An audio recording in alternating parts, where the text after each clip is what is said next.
profite au Bénin? Si ça ne profite pas, pourquoi? On veut comprendre le mécanisme. Ok. Merci. Ça profite au Bénin comment également? Je veux rester honnête avec moi-même. Si Patrice Talon a fait quelque chose que je trouve vraiment bien, je ne vais pas vraiment hésiter à le reconnaître et puis à le féliciter. Donnez-moi l'exemple de ce que vous avez vu qu'il a fait qui est bien. Avant que je réponde à votre question. La place de la Ah, musique. mais il y a quand même une frange de la population. Non, non, et pour Black, ce n'est pas. Il y a quand même une frange. Il faut prendre aussi l'avis des autres, même si on n'est pas d'accord. Moi, je prends en compte l'avis des autres. Je prends en compte l'avis. Donc, avant de les déconstruire, il va falloir les déconstruire avec des arguments convaincants. Il y a quand même une frange de la population qui pense que les Vodou-Ndé, c'est une très bonne chose pour le Bénin, tel que c'est organisé.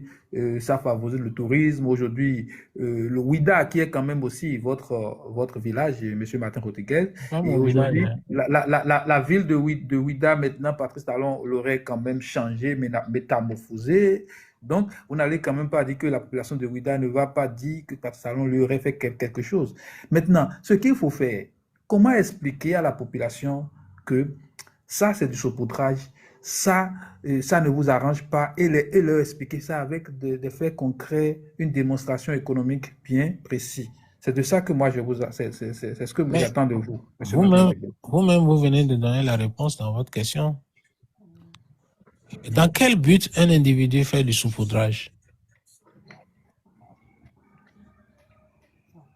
Un seul but.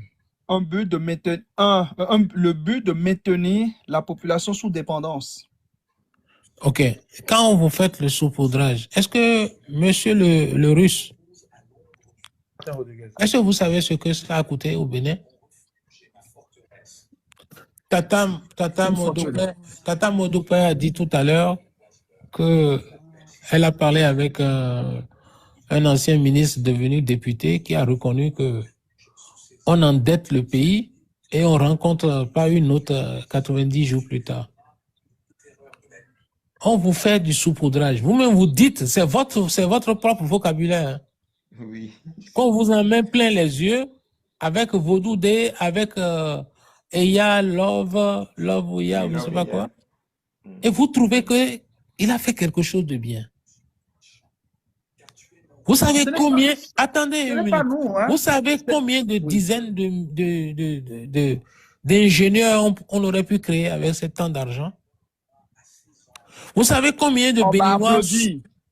On va applaudir. Ça, c'est déjà un argument très convaincant. Applaudis, sinon moi j'applaudis en live ici. Ça, c'est important. Ça, c'est déjà une bonne réponse. S'il vous plaît, j'aurais aimé que vous laissiez M. Matteo Rodriguez. Parce que moi, la question est forte pour moi. Je suis en train d'enregistrer la réponse. Arrête, le Russe, arrête.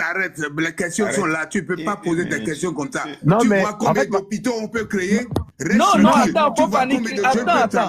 Il enregistre. Attends, il enregistre. Écoutez-moi très bien pour que je puisse vous expliquer le fond de ma question. Il y a des gens... une minute, c'est pour dire... J'ai ma réponse, j'ai mon point de vue. Attends, juste une minute. En fait, d'accord, monsieur le sénateur, en train de répondre. Moi, je le laisse répondre à la question entière, quoi. Et de donner la réponse, tu vois. Parce qu'il y a des gens qui enregistrent. Biafrica enregistre ça, par exemple, ils utilisent ça sur sa plateforme. Il y a des gens qui enregistrent aussi, qui mettent sur Facebook, vous voyez. Donc, c'est pourquoi je n'applaudis pas pour ne pas embrouiller la communication. Merci. En fait, M. Martin Rodriguez, ne pensez pas que vous me répondez à moi. Moi, j'ai ma réponse, j'ai ma conviction. Tout le monde n'a pas les mêmes niveaux de compréhension que moi, ou tout le monde n'a pas les mêmes aptitudes pour comprendre les choses que moi.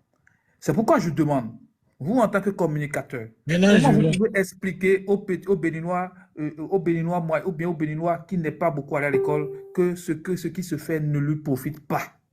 Je vous explique quelque chose. Allez-y.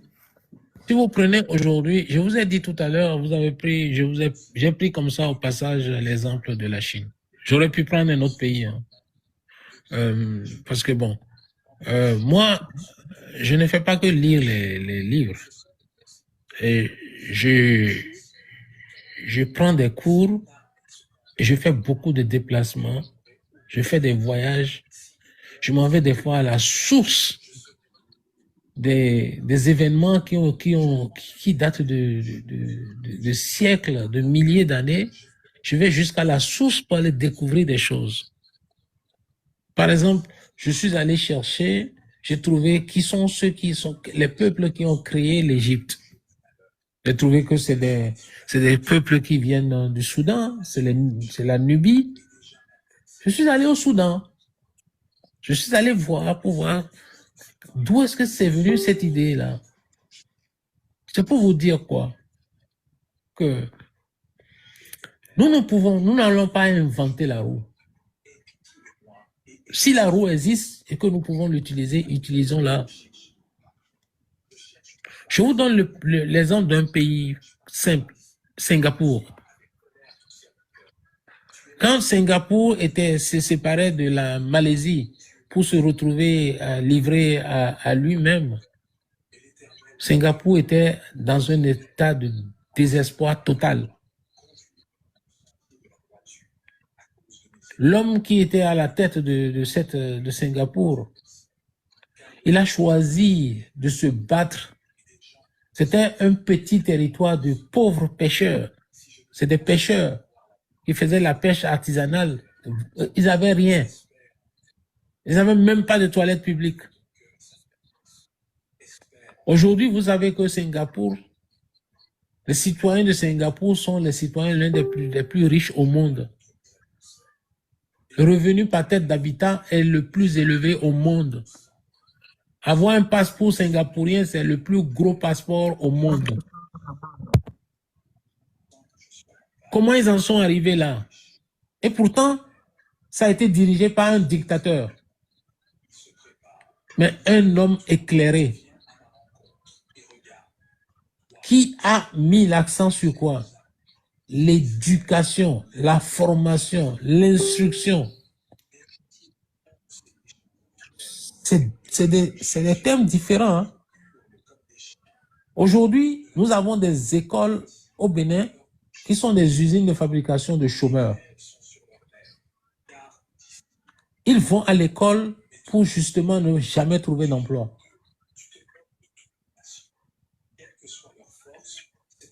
L'argent qu'on dépense pour distraire la population, pour les abrutir,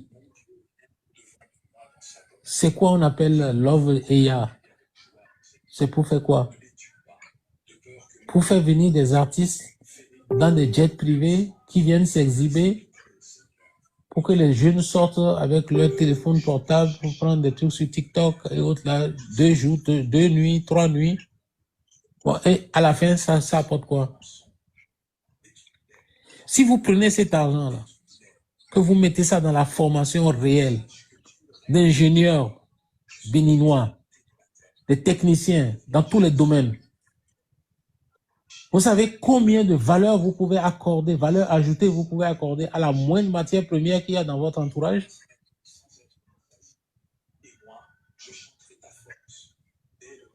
Quand vous prenez par exemple 1 kilogramme de coton qui est produit au Bénin, si vous prenez ça et que vous ajoutez à cela dans chaque village, là où c'est produit, il ne faut pas aller loin, il ne faut pas quitter la zone.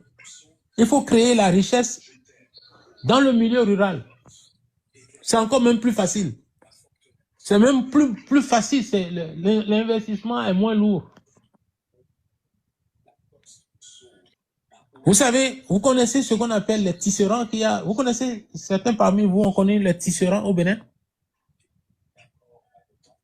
Vous connaissez ça? Oui, bien sûr, bien sûr. Vous savez qu'on peut partir à partir du coton là seulement, tisser et puis faire du textile avec ça? Oui. On peut fabriquer des objets, des couvre-lits, des nappes de table, des trucs comme ça, pour expédier à travers le monde. Vous savez combien de milliers d'emplois on peut créer dans chaque milieu rural? Il faut créer des concepteurs qui vont apporter le développement dans le milieu rural pour provoquer ce que j'appelle l'exode urbain. Exode urbain pour que les sans-emploi qui polluent nos villes, qui peuplent nos villes, qui n'ont pas d'emploi, qui n'ont pas de logement, qui ne savent pas. Moi, je suis rentré, la dernière fois que je suis passé à Cotonou, il y a un événement qui m'a frappé. Ça m'a traumatisé. Je suis sorti le soir. La nuit, j'ai vu qu'il y avait des gens qui conduisaient les émigrants, qui dorment sur les émigrants pendant la nuit. Ils mettent ça sur les béquilles, ils dorment là-dessus jusqu'au matin. Vous savez ça? Oui, c'est souvent les Parce qu'ils n'ont immigrants pas qui de ont quitté maison où loin. dormir. Ils ont quitté loin pour venir travailler à Cotonou. Ils ont quitté des villages très Oui, lointains pour venir travailler, pour faire des Avrancourt, émigrants à Cotonou. C'est ceux-là Ouidah qui aussi. assurent le transport public. Les policiers vont tirer sur eux parce qu'ils n'ont pas porté de casque. Ces gens-là, ils dorment au clair de la lune. Sur leur béquille, ils se regroupent en groupe pour qu'on ne vienne pas les attaquer pour voler leur moto. Parce que certains se font attaquer dans la nuit, on vole leur moto, on les tue. Combien de milliers de personnes qui sont mortes de manque de soins de dialyse au Bénin? L'argent qu'on dépense pour faire venir des artistes, là, combien de dialysés on peut sauver avec ça?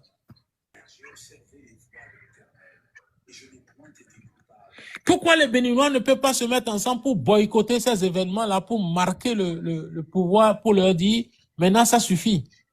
Non, les gars se battent pour aller regarder ça. Ils sont des esclaves volontaires.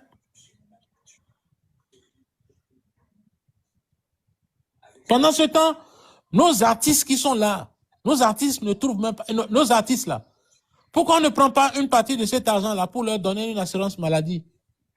Parce qu'on sait très bien que vivre de leur travail n'est pas facile dans un pays comme le Bénin. Qu'est-ce qu'on fait pour eux? Si c'est vraiment la culture, la musique qu'on veut promouvoir, on n'a qu'à commencer par chez nous.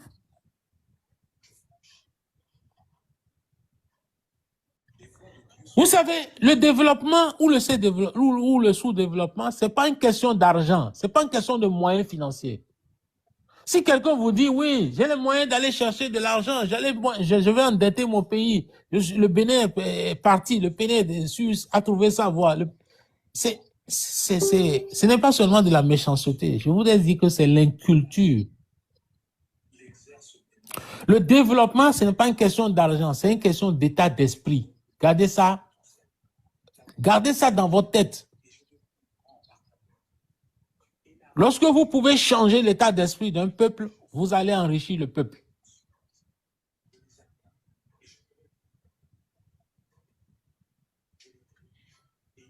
J'ai créé mon entreprise, j'étais encore à l'école, j'étais encore en train d'étudier, je n'avais pas encore terminé quand j'ai créé mon entreprise. Et ça existe jusqu'à demain.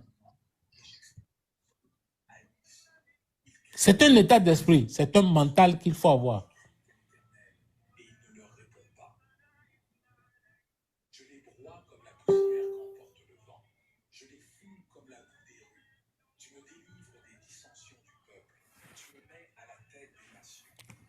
Vous m'écoutez? Nous t'écoutons, sénateur. Est-ce que je vous ai répondu à votre question? C'était la question de Vous avez plus que répondu même. C'est quelqu'un qui est sourd qui ne peut pas entendre ce que vous avez dit. Bon. Mais vous n'avez pas pris en compte le côté touristique, les avantages. Mais le tourisme, bon, quand un touriste vient au Bénin, d'abord, le tourisme, c'est une industrie. Vous savez que j'ai investi dans le secteur touristique, sinon je n'allais pas acheter l'hôtel, Bénin Marina Hotel. J'ai fait venir plusieurs experts de partout, du monde entier, pour étudier la question touristique du Bénin. Ce qu'ils sont en train de faire là au Bénin en ce moment, ils veulent chercher à créer un tourisme de luxe dans un océan de misère autour de ce dispositif. C'est un pari qu'ils ont pris. J'ai coutume de dire que j'ai appris une seule leçon de mon père. Mon père m'a appris que toute chose est à l'expérience dans la vie.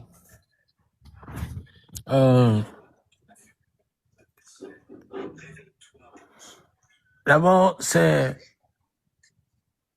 on a pris On a toujours pris l'argent de la dette. On est allé prendre de l'argent.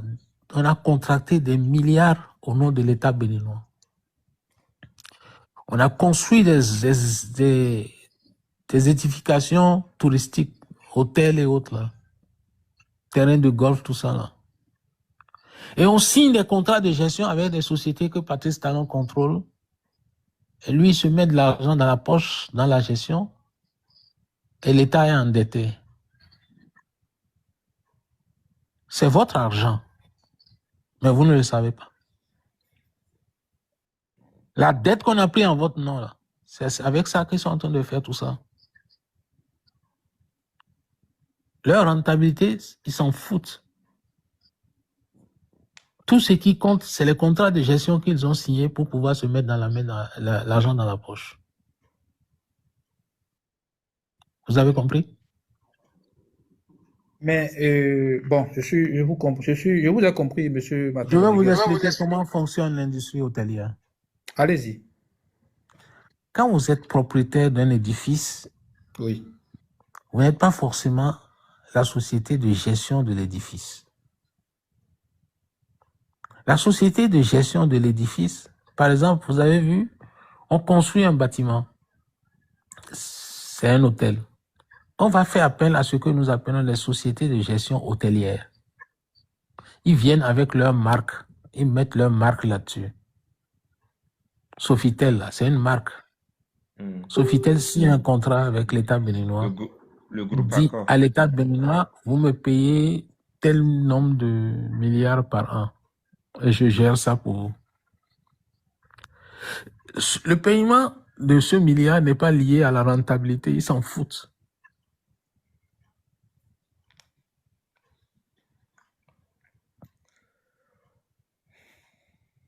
Vous avez compris? Vous voulez dire qu'il n'a pas un cahier de charge, il n'y a pas Le une cahier de obligation charge- de résultat? Il n'y a pas une Non, obligation de résultat dans la gestion? mais Mais quel que vous, le Sofitel vous fait allez partie du l'obliger. groupe Accor. Oui, Sofitel oui, fait vous partie allez du groupe l'obliger Accor. vous allez l'obliger à faire venir des touristes. C'est pas son travail. Mais monsieur Rodriguez, nous on a vérifié, le président Talon, il est actionnaire dans le groupe Accor. Bien sûr, c'est pour ça, mais c'est pour dire que c'est une forme détournée, c'est un détournement de biens publics.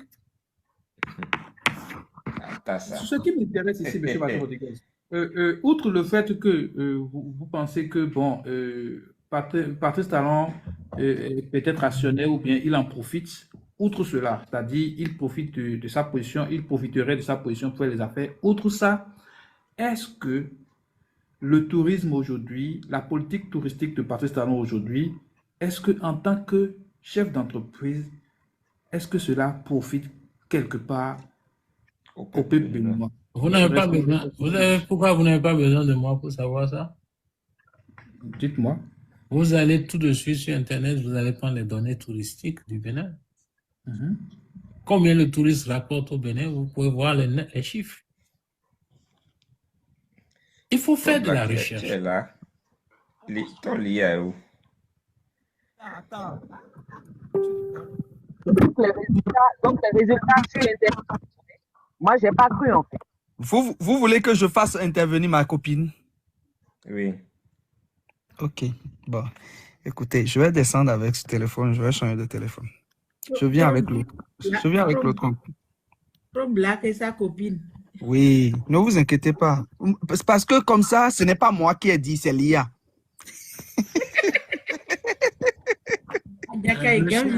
Monsieur, c'est Monsieur Pro Black. Le Pro Black Univers. Monsieur Pro Black, il est où? Il vient, il revient.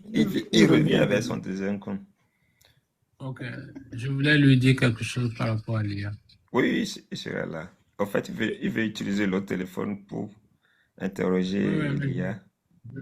je voulais lui expliquer. Sauf Là, je te il y a réponds. dangereux. Hein. L'IA n'est pas, tout ce que l'IA dit n'est pas évangélique. Hein. Et tout ce que l'IA dit n'est pas la vérité. Oui, parfois, nous-mêmes, nous constatons. Parce que, vous savez, Oui, parfois, on constate même. l'IA, c'est basé sur, comment on appelle, machine learning. Des collections. Hmm. C'est ce qu'on lui a mis dans son logiciel, c'est ce qu'il vous ressort. Voilà. Ça ne veut rien dire.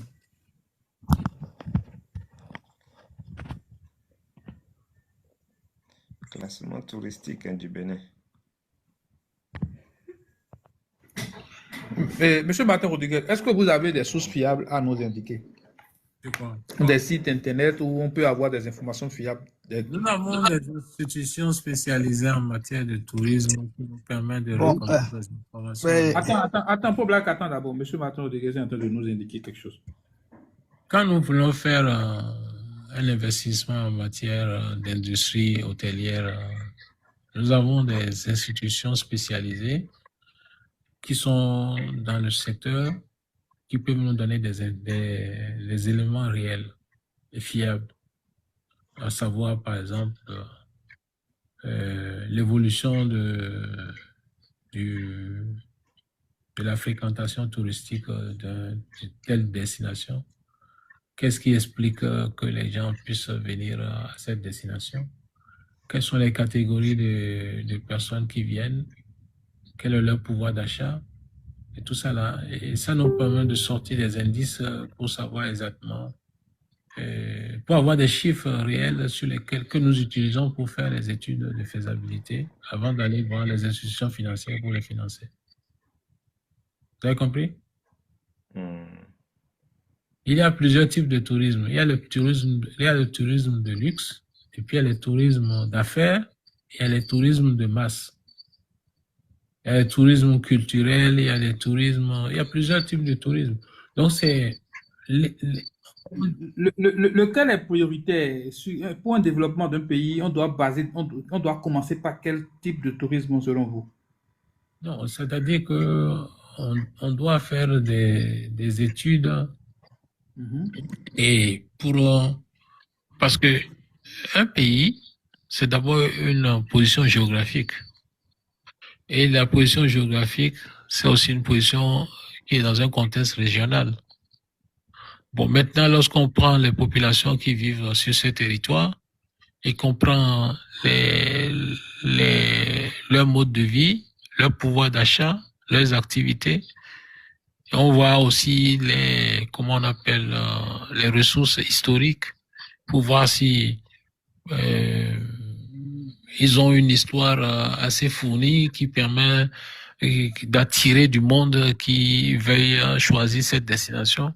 Bon, si vous allez quitter l'Occident pour venir au Bénin, pour aller voir la danse de Python et de voir la porte de non-retour à Cotonou, ça ne suffit pas pour attirer le tourisme de luxe. Maintenant, je comprends qu'on veuille construire un terrain de golf pour peut-être amener des amateurs de golf qui sont des personnes nantis. Mais vous savez que même dans mon hôtel à Cotonou, j'avais un terrain de golf. J'avais un terrain de golf de 18 trous. Après, c'est devenu un terrain de golf de 9 trous. Et bon, maintenant, je ne sais pas, après qu'ils ont rasé l'hôtel et reconstruit, je ne connais pas qu'est-ce qu'il en est. Mais ce n'est pas un élément, un argument de vente de taille pour ce qui concerne le Bénin. Parce que, par exemple, il y a d'autres types de tourisme que moi, j'aurais préféré pour le Bénin. Et sur la base des études que j'ai effectuées, de faire par exemple, on pouvait provoquer des touristes, de systèmes de tourisme, par exemple le tourisme médical, mais cela passe par le fait que on investisse réellement encore une fois, dans la formation, dans la main-d'œuvre locale, qualifiée, bien bon marché, les institutions, les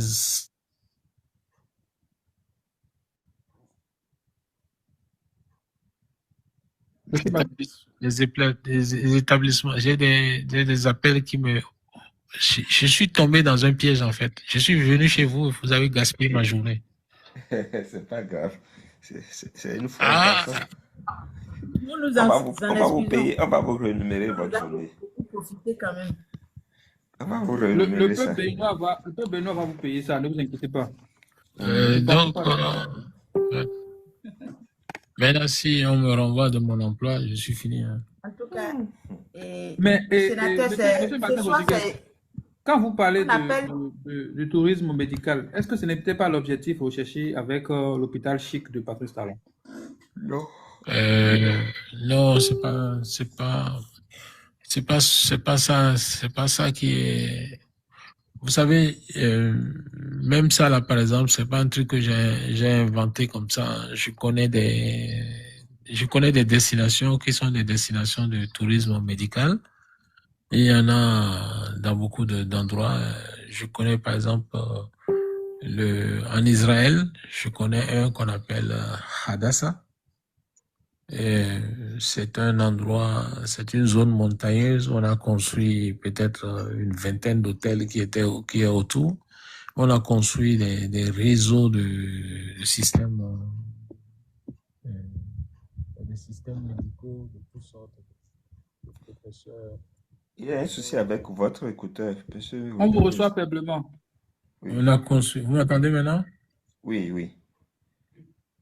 Bon, c'est toute une industrie, hein. C'est pas un truc comme ça au pif. Et puis bon, l'hôpital chic là, vous savez que ça a été construit dans le but de toujours empêcher les Africains d'aller se faire soigner en France, soi-disant, pour dire que c'est pour éviter les évacuations sanitaires. Bon, alors que depuis que Patrice Talon est là, il a dépensé beaucoup de milliards que lui-même s'est mis dans la poche pour faire les évacuations sanitaires. Hein. Entre lui et son propre frère qui est médecin urgentiste en France, on sort un budget de plusieurs milliards chaque année on donne à son frère là pour évacuer les proches, les très très proches du pouvoir. On laisse mourir la grande majorité, même pour des soins. Vous savez que même un pays comme le Burkina Faso qui donne les traitements de dialyse gratuitement, alors que nous on est soi-disant plus évolués, sous-développés que ces pays-là, on ne soutient pas nos dialysés. Je vais jamais arrêter de répéter ça. Je vais répéter ça jusqu'à ce qu'il change. Parce que j'ai perdu plusieurs personnes que je connais à cause de l'absence de soins de dialyse. Les gens ont vendu leur maison, ils ont fait les soins jusqu'à un moment donné, ils sont morts. C'est le rôle de l'État. L'État ne le fait pas. Donc, vous ne pouvez pas faire du tourisme médical dans un pays où les gens meurent d'absence de soins élémentaires. Ils vont pas vous faire confiance pour venir.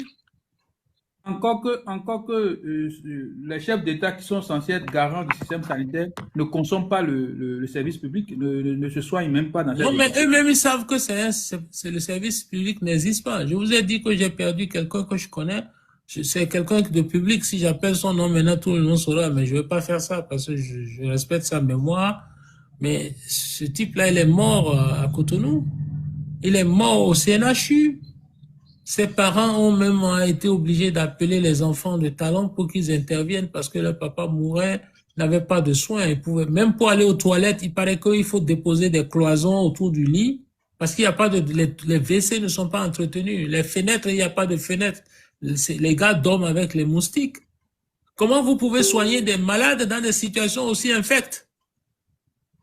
C'est un mouroir, le CNHU. C'est en face de la présidence qui a pris des milliards pour aménager la présidence et monter des fleurs et qui a fait que Yahi Boni est allé là-bas pour dire qu'il était content de comment on a aménagé la présidence. Mais il n'a pas trouvé à dire sur l'état de délabrement du CNHU qui est en face de lui. Allez-y aux urgences du CNHU, vous allez voir ce qui se passe là-bas. Allez-y voir. Moi, depuis les États-Unis, j'ai des informations précises. Si mes informations ne sont pas vérifiées, revérifiées, je n'en parle pas.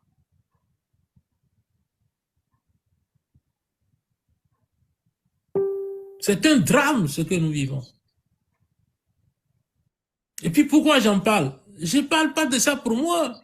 Je ne suis pas, je ne suis pas impliqué puisque je ne suis pas là-bas pour aller me faire soigner là-bas. Mais j'ai des parents béninois. Tous les béninois sont mes parents.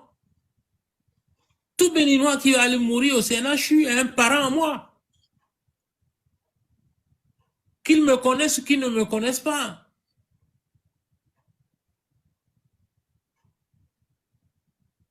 Je ne parle pas de moi, ma personne n'a rien du tout.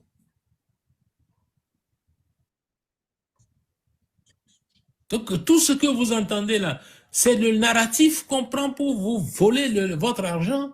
Parce qu'il faut justifier qu'on a dépensé de l'argent pour construire telle chose, pour construire telle autre chose. Mais où sont les résultats? Donnons-nous ceux qui vous vendent ça là, dites-leur de vous donner les comptes provisionnels d'exploitation. Quelle est la projection qu'ils ont faite? Quelles sont les études qu'ils ont faites? Quelles sont les institutions, quelle est l'expertise qu'ils ont utilisée pour faire des études avant de commencer? On fait des choses comme si on était dans l'informel. Parce qu'on trouve de l'argent facile de l'État. Comment on passe les marchés? Vous savez que même dans le secteur privé, lorsque nous voulons réaliser une unité, on met en concurrence plusieurs sociétés, on choisit celui qui est le rapport qualité-prix. Aujourd'hui, Patrice Talon est entrepreneur, il construit tout lui-même. Il fait venir des constructeurs, des architectes qui sont à sa solde. Ce qui coûte 1 milliard, on vous dit facturez ça à 7 milliards. L'État va payer. C'est la dette. Ça accroît votre pauvreté. Est-ce que je me fais comprendre? Mais très bien, monsieur le sénateur. Je pense que j'ai ma copine qui va vous appuyer un peu pour qu'on écoute une autre voix dissidente. Alors Zozo, est-ce que je voudrais simplement que tu me dises que penses-tu du tourisme au Bénin avec toutes les données que tu as ressorties et que est-ce que c'est un bon investissement par rapport à un investissement dans l'éducation? Vas-y, dis-moi tout.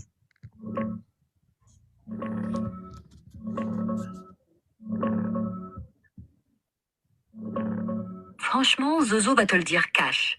Non, le tourisme tel qu'il est poussé aujourd'hui au Bénin n'est pas un bon investissement comparé à l'éducation. Les milliards qu'on y met, c'est du béton et du marketing qui profitent d'abord aux groupes étrangers, aux intermédiaires et à une petite élite locale. Les retombées réelles pour le peuple, elles sont maigres. Emplois précaires, fuite massive de devises, terres côtières privatisées et un pays qui continue de briller pour les autres pendant que ses enfants galèrent à lire et à compter. L'éducation, elle, c'est le seul multiplicateur durable. Un ingénieur formé, une infirmière compétente, un agronome qui connaît son sol. Ils restaient, ils innovent, ils créent de la richesse qui circule à l'intérieur. Le tourisme peut être un complément, oui, mais pas la priorité quand la moitié des gosses n'ont pas de profs qualifiés ou de manuels scolaires.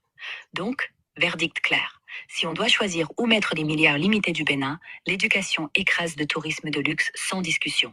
Le reste, c'est du maquillage pour les photos Instagram des touristes et des ministres. Point final. T'en penses quoi, toi? Je pense que le verdict est clair. Hein? Bon, monsieur le sénateur, tout à l'heure, vous étiez en train de dire que l'IA, en fait, oui, c'est... Je sais, c'est du machine learning. Je vous ai dit que l'IA n'est pas, tout ce que l'IA dit n'est pas vrai. À 100% fiable, oui. Non, parce que c'est pas à 100% fiable. Mais est-ce que votre IA, est-ce que l'IA a dit quelque chose de contraire à ce que je viens de vous exposer? Non, mais c'est pour ça que je vous ai dit tout à l'heure que moi, l'IA va vous compléter. J'ai pas dit que l'IA va vous contredire. Je n'ai pas dit ça. Pro-Black. Oui. Le cynisme est que si tu demandes à ton IA de te donner des arguments pour complimenter, en tout cas pour valoriser le tourisme tel que Patrice Talon a fait, l'IA va te faire exactement la même chose et avec des arguments brillants aussi. C'est ça le problème de l'IA. Ah non, mais pourquoi je vais demander à l'IA de donner des arguments des arguments. Pourquoi je vais demander? Attends. Non, c'est pour dire que, en fait, c'est pour, excuse-moi pour la question, c'est pour dire que, en fait, c'est la question que tu poses à l'IA qui fait qu'elle, et la précision de ta question.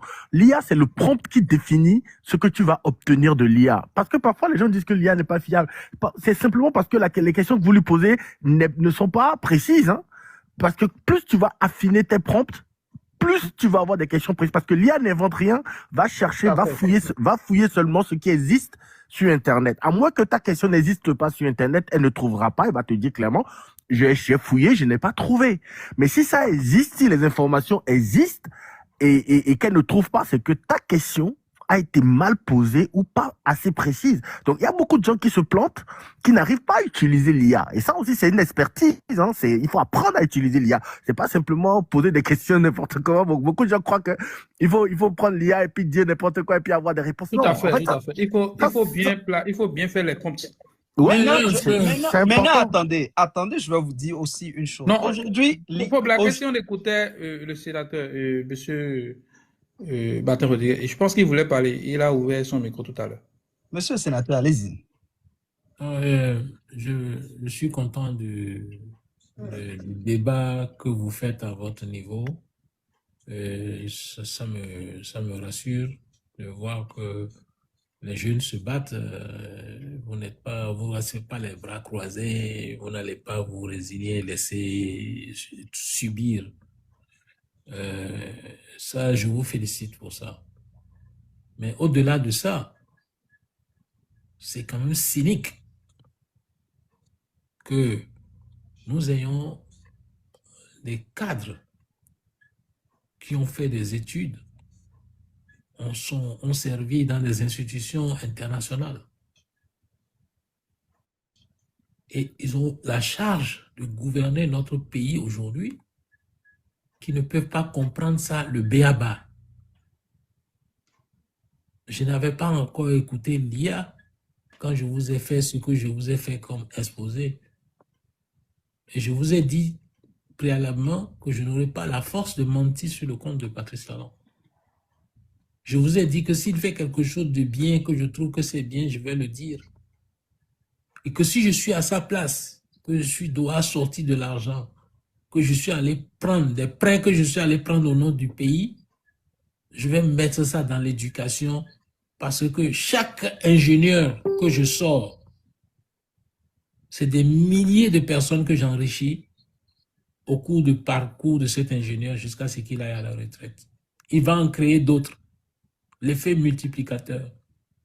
Ce qui va faire du Bénin un pays vraiment émergent un jour.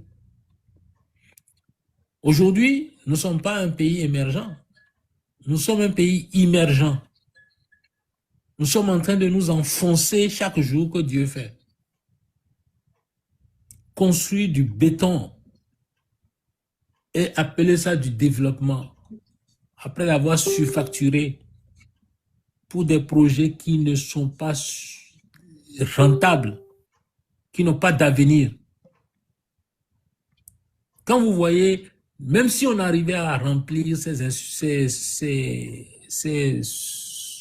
comment on appelle, ces établissements qui construisent, quand vous regardez les contrats de gestion qu'ils ont signés avec les sociétés de gestion, tout l'argent repart en Occident.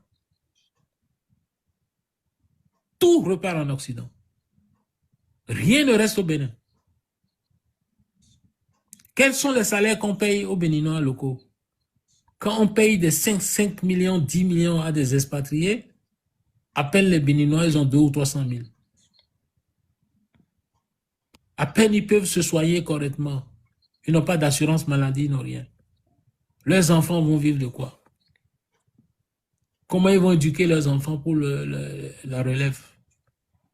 Le cynisme est poussé très loin.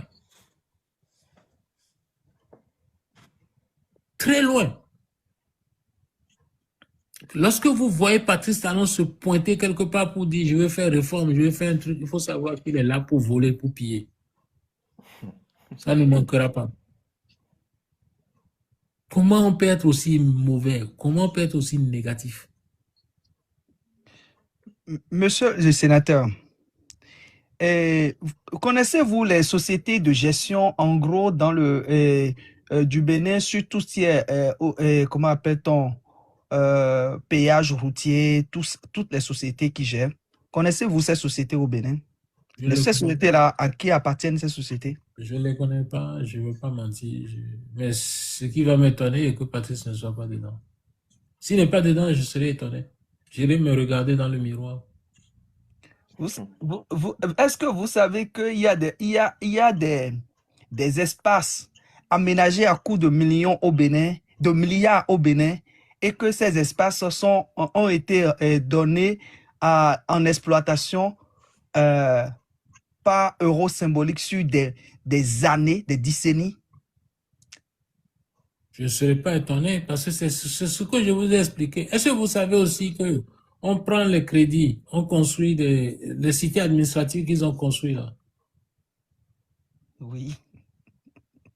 Puis les dettes, ils sont endettés pour construire les cités. Ils ont confié ça à des entreprises privées pour les construire. On l'a surfacturé. Patrice a encaissé l'argent dans la surfacturation. Maintenant, les mêmes entreprises ont signé des contrats de location avec l'État béninois. L'État béninois est locataire là-bas pour payer le loyer. Et le loyer permet de payer la dette. Quand ils vont finir de payer la dette, les sociétés privées deviennent propriétaires. C'est ça. Vous avez jamais vu un cynisme autant que ça? Attends. Les sociétés privées, ou bien c'est l'État qui devient propriétaire? Non, comprends bien. En fait, on prend de l'argent, on rénove un bien d'État, on redonne à une société de gestion, on signe un accord avec la société de gestion sur des années pour une location. Et l'État loue, l'État revient pour louer. Et pendant toute cette partie-là, l'État paye. En gros, c'est l'État qui a déjà, dans un premier temps, investi pour la rénovation et tout. L'État va commencer par payer maintenant des locations pour un certain nombre de temps, et par alchimie, à la fin du contrat de location, la société revient à la société privée qui a loué le bien à l'État. Absurdité totale, mais ça se passe on a des contrats comme ça. C'est possible. Ça, c'est quoi ça? La mode si c'était un bail. C'est ça les leasing. C'est ça les leasing, par exemple, pour les voitures. Les leasing. Non, les leasing, c'est clair. Les leasing pour les voitures, c'est trop clair. C'est clair. Ce qui est là, c'est du cynisme à un niveau. C'est la location totale. Bon, je vais vous donner un dernier élément avant de partir. Vous prenez par exemple l'affaire de leasing. Si vous me donnez 10% de cet argent-là, vous savez ce que je vais faire de ça? Dites-nous. Allô? Déplacer des usines de montage. Les voitures que vous voyez. Dites-nous, mon sénateur. Les voitures que vous voyez, c'est ce qu'on appelle le OEM. Vous savez ce que ça veut dire, OEM? Original Equipment Manufacture. Ok. Qu'est-ce que ça signifie dans la pratique? Vous prenez votre téléphone portable que vous utilisez, c'est un produit de OEM. Vous prenez un iPhone, par exemple. Il a été conçu aux États-Unis, quelqu'un l'a conçu, quelqu'un a construit le produit, et puis on s'en va voir une usine qui fait la fabrication, qui est basée en Chine, ou basée à Singapour, n'importe où, c'est pas important. L'usine, son rôle, il prend votre schéma, il regarde, il dit, bon voilà, je peux réaliser ça. Il refait la liste de ses fournisseurs, il appelle les fournisseurs, chacun dit, bon voilà, je peux fournir telle pièce. Et le rôle de l'usine, il rassemble ça sur le modèle que vous avez conçu et il met votre marque pour vous. Vous voulez quelle marque? Vous dites, c'est Apple. OK? Voici, je vous donne Apple. C'est sur la base de ce que vous avez amené. Apple modèle temps. Point bas. Donc, ça, c'est Apple paye $35 par iPhone en Chine. Je connais même les usines qui font ça pour eux. Ils revendent leur Apple, ils revendent ça à une société qui leur appartient, qui est basée en Irlande. Et c'est maintenant Apple États-Unis importe ça de l'Irlande pour les États-Unis. Ils viennent vendre ça à 1000 et quelques dollars l'unité. Si vous êtes président d'un pays pauvre comme le Bénin, parce que le Bénin est un pays pauvre, n'ayez pas honte de le dire, c'est un pays pauvre. Mais vous pouvez être dans un pays pauvre matériellement. Si vous êtes riche d'esprit, vous allez transformer le pays en un pays riche. Si vous me donnez 10% de l'argent qu'ils ont dépensé pour le leasing, voilà ce que je vais faire. Je vais créer, parce que il est question de transporter les officiels à l'intérieur du Bénin. C'est de ça qu'il s'agit, n'est-ce pas? Prenez des ingénieurs béninois, amenez des ingénieurs expatriés avec eux, achetez des pièces, faites le montage sur place, l'entretien sur place. Si vous mettez 10% de cet investissement, vous avez une flotte automobile qui est encore vivante jusqu'à aujourd'hui. Au lieu de ça, ils ont créé un système de leasing pour s'en mettre plein les poches des milliards. Ils ont dépensé combien de milliers de milliards pour le leasing?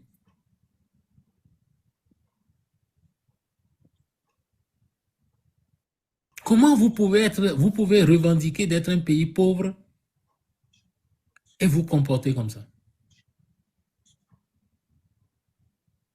La pauvreté d'esprit rend en gros... Ça, c'est la vraie pauvreté, la pauvreté d'esprit. La vraie pauvreté, ce n'est pas... Quand quelqu'un n'a pas d'argent, la personne n'est pas pauvre. Non. Quand vous n'avez aucune idée de comment faire pour sortir de votre pauvreté, c'est là que vous êtes pauvre. Et vous êtes dangereux même pour votre nation. Pour vous-même. Pas pour votre nation seule. Pour vous-même d'abord. Parce que vous allez concevoir des enfants que vous ne pouvez pas entretenir. Vous allez détruire votre environnement, vous allez détruire vos amis. Quand vous êtes pauvre d'esprit, vous serez jaloux des autres. Vous allez chercher à détruire toute personne qui émerge. Le plus pauvre d'esprit au Bénin s'appelle Patrice Talon. C'est moi qui le dis. Je ne me cache pas. Et quand... Monsieur Rodriguez, en fait, les clébés là, bon, comme tout à l'heure, les moutons de Patrice Talon vont vous attaquer en disant que c'est parce que vous êtes jaloux que oui, vous dites ça. Mais en réalité, quand on observe et qu'on prend du recul, mais ce que vous dites, il y a un fond, il y a une réalité. Parce que à chaque fois, peu importe le domaine, moi j'ai toujours l'habitude de dire que les investissements d'un État, il y a ce qu'on appelle la priorité. Pourquoi investir autant de milliards aujourd'hui dans la cité ministérielle, recasser par exemple l'Assemblée nationale et cet argent-là, sachant qu'on a promis sur 10 ans 30 lycées de centres de formation de qualité et rien, c'est-à-dire aucun centre de formation de qualité digne de ce nom n'a poussé du sol. Donc quand on prend du recul, on analyse tout ça, vous avez raison. Mais on va revenir là-dessus. On va revenir.